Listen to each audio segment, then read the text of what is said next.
Good morning class, I am your SST teacher of class 7th. Today we will read chapter number 1 of SST book, which is Natural Resources, Land, Soil and Water. This is the part A of this video. In this video we will read the whole chapter for you, okay? So let us start our reading. We all know that surface of the earth we live on is called the land. Land is among the most important natural resources. It covers only about 30% of the total area of the earth's surface, and all parts of this small percentage are not suitable for habitation. It is because of the rugged topography, steep slopes of mountains, low-lying areas susceptible to water, desert areas, thick forested areas, plains and river valleys offer suitable land for agriculture. Hence, these are the densely populated areas of the world. This is the picture of wasteland. Now, land resources. Earth is a unique planet in the solar system. It has many favorable conditions suitable for the growth and development of the humans, animals and plants. The surface of the earth is divided into land and water. Land covers about 21% of the total surface of the earth. Land is the most important gift of nature. Human beings live on land and get most of their needs from it. We use land for different purposes such as cultivation of crop, grazing of animals, mining, setting up industries and so on. Moving to the next page. The utilization of land depends upon physical and human factors. These include relief features, soils, climatic conditions, density of forest and technical labor of the people, duration of the occupation of the area, etc. The interplay of physical and human factors has developed many types of land uses. This is the land use map of India. You can see in your book. One can notice that the slope of the land, the quality and quantity of soil cover the nature of the rocks and minerals, the availability and the amount of water, etc. help in deciding land use in a particular area. Economic and human factors also play an important role. The lifestyle of the people also influences land use. The location and accessibility of a region also affects land utilization. Land use can also be modified by the construction of new roads and railways in a particular area. Land use is also limited by available technology, and the infrastructural facilities would step up. The location of a new hydro energy project would step up industrial activity in the neighboring regions. Mountainous regions become centers of small scale and cottage industries. Once they have become accessible by roads, land which was at one time used for grazing cattle is now under vegetable cultivation. The villages neighboring the peaks. This has become possible after development of transport and communication system. Large tracts of terrai lands were at one time infested with malaria breeding mosquitoes. They were reclaimed after independence and are now rich agricultural farmlands. This is an example of how even with a limited area, better results can be obtained through a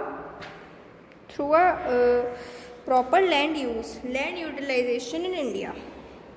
The geographical area of India is about 330 million hectares, but the figures about land use are available for only about 305 million hectares. According to the latest data available, the land use pattern in India is as under: first, net sown area 46%, second, area sown more than 15% of the total and 31% of the net sown area, third, forested area 22.5%, fourth, permanent pastures etc. 4%, fifth, trees, crops and fallow land minus whatever 7%, sixth, cultivatable wasteland 6.5%, seventh, not available for cultivation 14%. India is a large country with a large population. Land is needed to produce food, crops for human beings and raw material for industries. All types of land cannot be cultivated. The cultivation of land depends upon first, fertility of the soil, second, the relief of the land, third, the availability of water, fourth, the need of the people. The total land resources in our country is fixed. The demand is increasing, thus it is essential to prepare a proper land use plan of the available land. This can be done through first checking the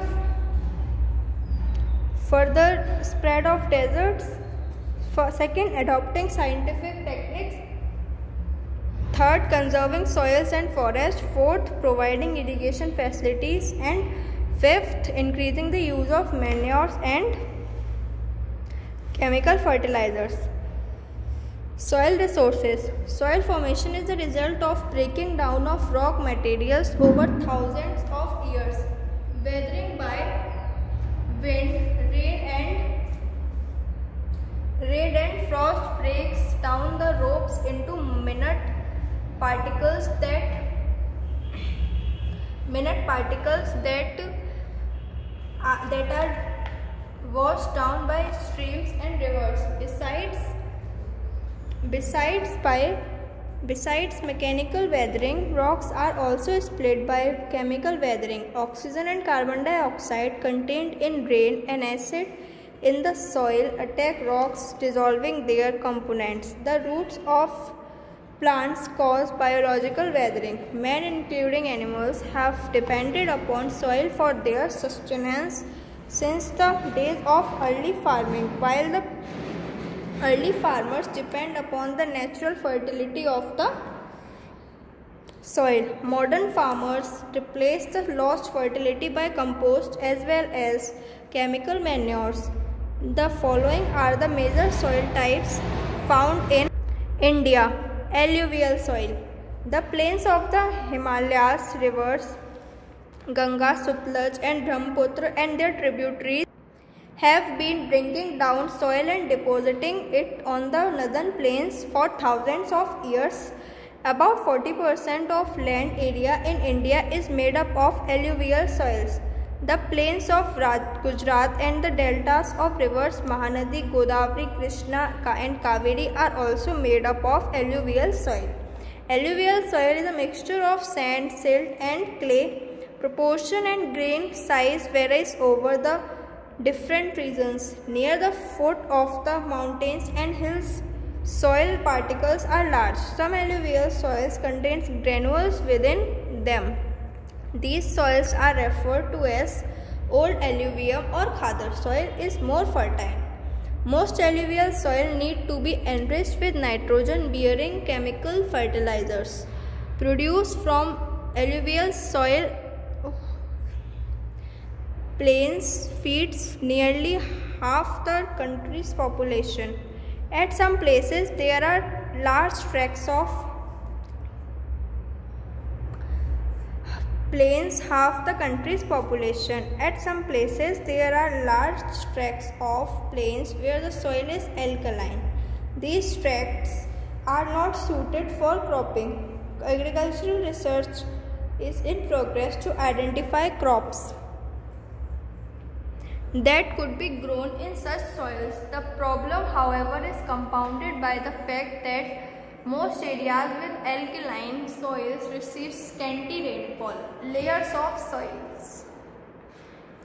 Soil have four main layers called horizons. These are as follows. First, topsoil, a horizon. Humus and the finer particles of rocks from the upper layer of soil called topsoil or a horizon. The topsoil contains most of the nutrients required by plants. Humus makes this layer porous and fertile. Second, subsoil, B horizon. Below the topsoil is the subsoil. It is made up mostly of small rocks, particles and some nutrients such as soluble minerals and iron oxides. Rainwater collects in this layer. Third, parent rocks, C horizon. Below the subsoil is the parent rock or C horizon. This layer consists of small pieces of rocks which come from the weathered rock in the D horizon. Fourth, bedrock, D horizon. Below the parent rock is the bedrock or the D horizon. The bedrock is a layer of solid unweathered rock. Come to the next page.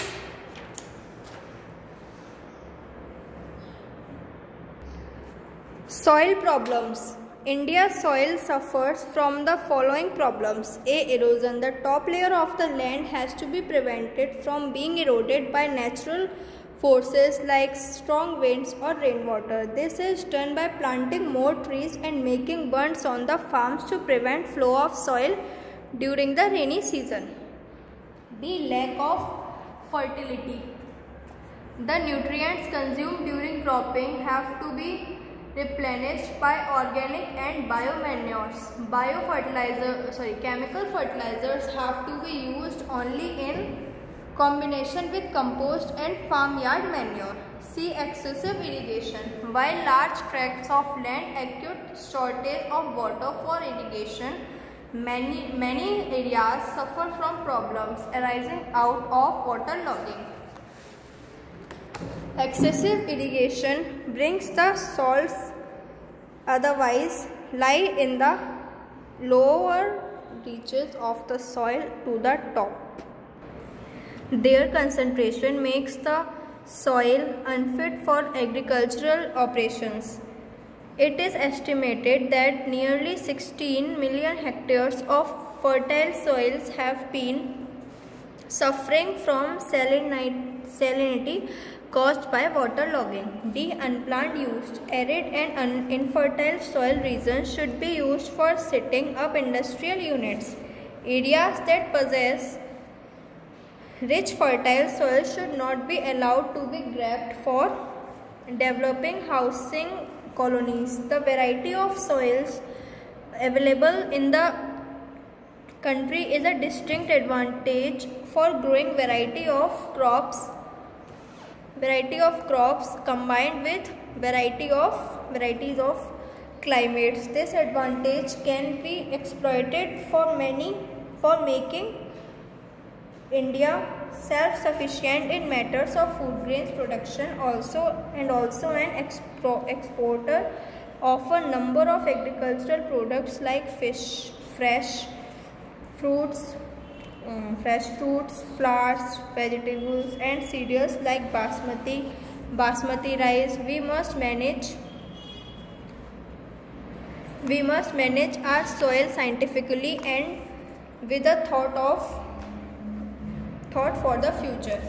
Water resource, rains, precipitation and its forms. Water vapor are an important constituent of the atmosphere. Evaporation causes precipitation of water vapor.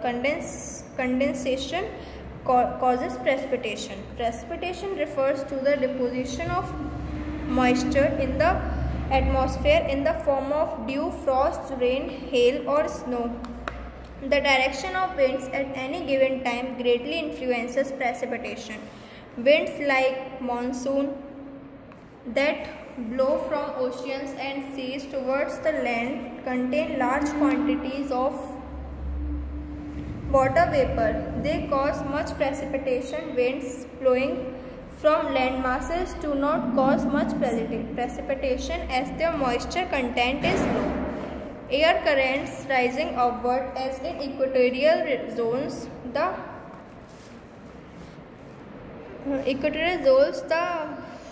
result in heavy precipitation. As air rises up, the moisture-laden air gets cooled and undergoes condensation and precipitation. Upward movement also takes place when the passage by the wind is obstructed by mountain ranges. The purity and quality of water is of primary concern to human beings as it is directly related to domestic needs and economic activities. Nature has given us plenty of water, and even then there is a shortage of water because we have misused and polluted our water resources to a great extent. The distribution of fresh water resources is highly uneven on the surface of the earth. The surplus water is the rainy season causes flood, while drought may occur in the dry season. There is a variation in the availability of water not only from season to season but also from region to region. Regions of high rainfall. These have rainfall over 200 cm per year. They may be categorized as follows. Equatorial regions. These are areas of conventional rainfall. Thus, warm moist air rises up and forms clouds. Rain often accompanied by thunder pours every afternoon throughout the year. Africa, South America and Southeast Asia are regions of heavy conventional rain. B. Western coastal regions of middle latitudes in Western Europe and North America. These are areas of cyclonic rainfall. Westerly winds blowing from sea to land cause heavy rainfall in the western margins of the continents. Rainfall in these areas is mainly with the passage of mid-latitude cyclones. C. Monsoon regions in South Asia. Winds blowing from Indian Ocean towards the low pressure landmass of Asia cause heavy rainfall, especially on mountain slopes. The mountains make the air go up, and in this process the water vapors undergo precipitation. Rain caused due to the obstruction of wind path by mountains is called inorganic rainfall. Rain is caused when moisture-laden winds come across mountains or hills in their path. The winds rise up and get cooled in the process. As the cold increases, condensed droplets come together and form bigger drops. These cannot float and fall down as drops. These cannot float and fall down as rain. In their downward journey, these falling drops pick up many more small droplets. Snow is a water vapor changed into small solid crystals. The crystals combine to form snowflakes in colder regions when the temperature at the time of condensation is 0 degrees Celsius below. Snowflakes come down as fluffy cotton descending from above. Fog is formed when condensation takes place at or near Earth's surface. It becomes impossible to see beyond a very small distance even during the day. Managing our water resources. Floods and famines have been serious problems in our country. Most of our rivers pass through a number of states. Thus, no single state case handles the problems of water management alone. The uneven distribution of rainfall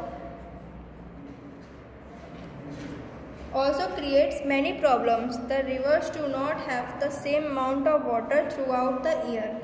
The variation is not only from river to river but also from season to season in the same river. Thus, to solve this the problem, we need to divert the surplus water from one region to those regions where it is needed. Through planning and collective efforts, we can control floods, irrigate farmlands in arid areas, and drain away surplus rainwater. Still, we have not been able to use our water resources fully. This is due to the following reasons. First, flow of water in the rivers varies greatly from season to season. Second, uneven nature of the relief. Third, lack of resources to develop various projects. And fourth, poverty and ignorance among the farmers. Himalayan rivers have a regular flow of water as they are fed by rain and by melting of snow and ice. The seasonal variation in their flow is less. In their upper courses, the rivers cascade from waterfalls, thus providing many sites of the development of water power or hydroelectric stations. On the other hand, the rivers of peninsular area depend mainly on the monsoon rains and have little or no water during the dry season. Since independence, our country has taken steps for the proper development and utilization of water resources. A number of projects have been developed to first, control floods, second, store water for irrigation, third, generate hydroelectricity, fourth, provide drinking water, and fifth, encourage navigation. These are called multi-purpose projects. A dam is built across a river and the water is stored in an artificial lake created at the back of the dam. Thus, it also helps in controlling height of the dam to generate electricity. A large number of trees have also been planted to conserve both water and soil. We in India call these projects as the new temples of modern technology. This is the picture of dam. This is the structure of hydroelectric dam. The important multi-purpose projects are: first, the Damodar Valley project in Bihar and West Bengal. The main dams are Tilaiya on Barapur River, Maithon on Barapur River, Panchayat Hill on Damodar River, and the Durgapur Barrage. This project has greatly helped in controlling floods, irrigation of farmland, exploitation of minerals, and development of industries. Second, Bhakra Nangal project. Across the Mahanadi River has the longest dam in the world. This provides the additional irrigational facilities in Odisha. Fourth, the Beas project in Punjab has the Pong Dam and the canal to link the Beas and Sutlej River. Fifth, the Kosi project in Bihar will not only control floods but also provide irrigation facilities. This project will also help Nepal. Sixth, the Rihand Valley project is in Uttar Pradesh across the Rihand Valley, a tributary on River Sun. The GB Pant Sagar tributary of River Sun. The GB Pant Sagar is the largest man-made reservoir in India. The project helps in irrigation and exploiting mineral resources. 7. The Chambal Valley project is a joint venture of Rajasthan and Madhya Pradesh. It is on the Chambal River and provides irrigation, hydroelectricity and controls soil erosion in the valley. 8th, the Nagarjun Sagar project is on the Krishna River in Andhra Pradesh. 2 canals, Jawahar Canal and Lal Bahadur Canal, have been built on either side. 2 powerhouses have also been built. 9th, the Narmada Valley project aims at utilizing the river's flow for the economic prosperity of the area. This will be largest project in the world with 29 major and several medium and minor dams on the river and its tributaries. Some environmentalists are against this project. There are more than 1,000 big and small projects planned and developed in our country for the better management of water resources. Big dams versus small dams.